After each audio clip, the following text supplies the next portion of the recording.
This week on Country Music Junkies, we have singer-songwriter and Alaskan native Rachele Lynae on the phone. Rachele, thank you so much for joining us.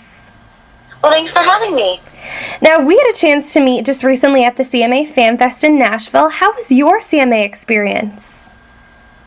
It was a lot of fun. You know, CMA week is always a lot of fun. It's crazy busy, but it's all about the fans, and it's fun to be able to give back to, because we have so many amazing country music fans that come out for this event, but it's just built Nashville, really. So it's a lot of fun. That's great. Now, you had a chance to perform and also meet a bunch of your fans as well. Do you want to tell us a little bit about that? Yeah, I had a couple of performances throughout the week. I believe you and I met at the Hard Rock. Yes, we did. And that was a really fun stage. They had music going constantly there, just rotating back and forth between an acoustic stage and a full band stage, and it was a lot of fun, you know, and we got to do some signings, and I had the 10 a.m. block for that, too, which was not normal for me, but a couple copies in, and the people kept coming in, and it was a lot of fun. I got to meet a lot of people. Well, that's great. That's awesome. CMA Fan Fest was a great experience for me as well, and I'm so glad that I was able to meet you and make this happen. So, now I want to kind of switch gears a little bit and talk about how this all began for you. You grew up in Alaska, which is not typically associated with the country music scene. So what was that like, and how did this all begin? Well, my mom tells me that I started singing about the same time as I started talking, so I don't really remember ever not wanting to be a singer, or this ever not being a goal of mine. And so, you know, from a very young age, I would, you know, take every opportunity. I sang in a girls' choir and auditioned for all of the solos. I'd, you know, do theater, musical theater stuff. I would sing at fairs. I would do, you know, anything. And when I moved down to Washington, I started recording my own original music, started writing songs when I was 12. And as soon as I could graduate from high school, I moved down to Nashville and went to Belmont and fine-tuned my writing. And there you go. That's awesome. Now, you have such a powerful voice, and yet you're such a tiny, small frame person. It's unbelievable to think that voice is coming out of you. But how would you describe your sound? Because to me, it's very bold and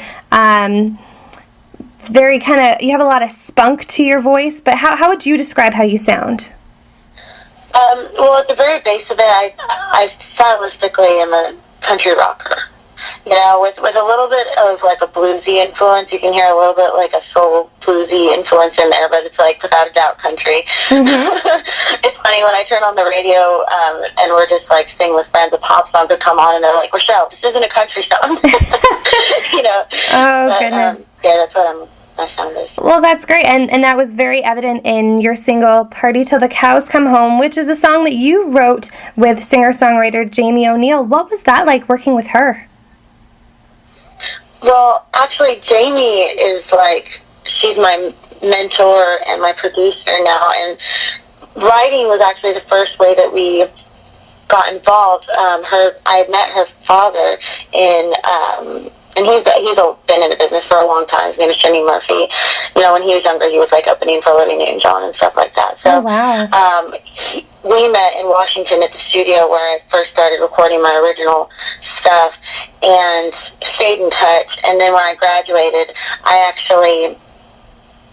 called him. I was like, "Hey, you know, can we get coffee? I'd like to pick your brain. I'm looking for my next step, really. So I just wanted to ask you some questions." So we sat down, we talked, and I handed him an EP that I'd worked on in college.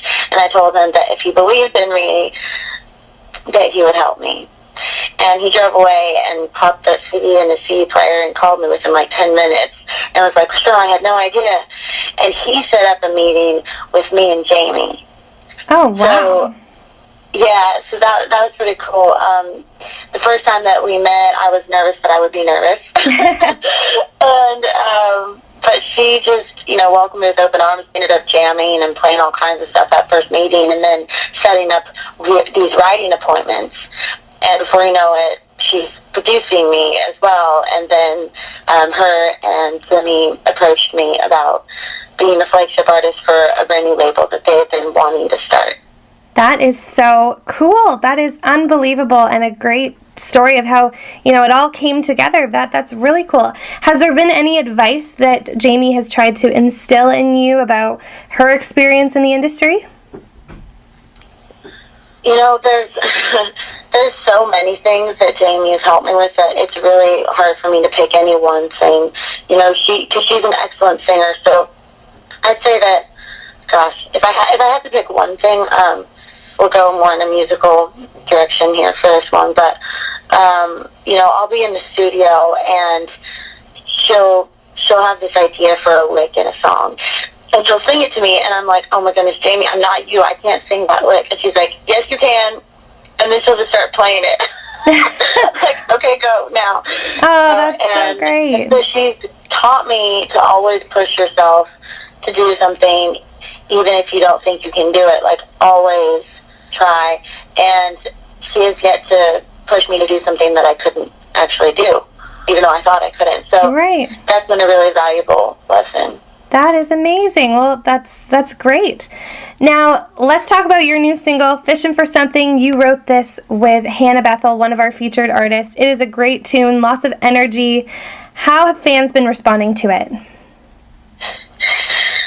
I haven't really met anyone that didn't like this song, and I mean, that's a funny thing for me to say, but it's been really interesting because before people even had access to it, now people can get it on iTunes, and there's, some YouTube videos that feature it and stuff like that, but before they even had access to it, I'd play it, they'd hear it for the first time, and you'd see people getting their stats on. They're like shaking their head, they're going, hate in the water, and so, and the guys would be, yelling out, oh, don't say it, and so it's just been a really fun, it's like a crowd participation song without even asking for participation. That's great. That is an awesome song for sure. We love it. We're definitely going to do a feature on that song as well. Now, Rachele, if people want to get in touch with you, if fans want to check out your music or get in touch with you maybe personally through social media, how can they do that?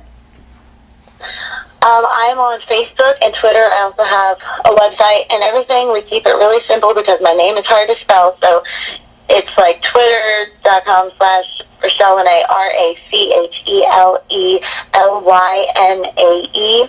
It's the same thing for Facebook, and my website is just RacheleLynae.com. So if you get the name spelling right, then you're golden. Excellent. Well, thank you so much for joining us today. This has been great chatting with you. We look forward to staying in touch. And, thank you so much for your time. Thanks, girl. Have a good day.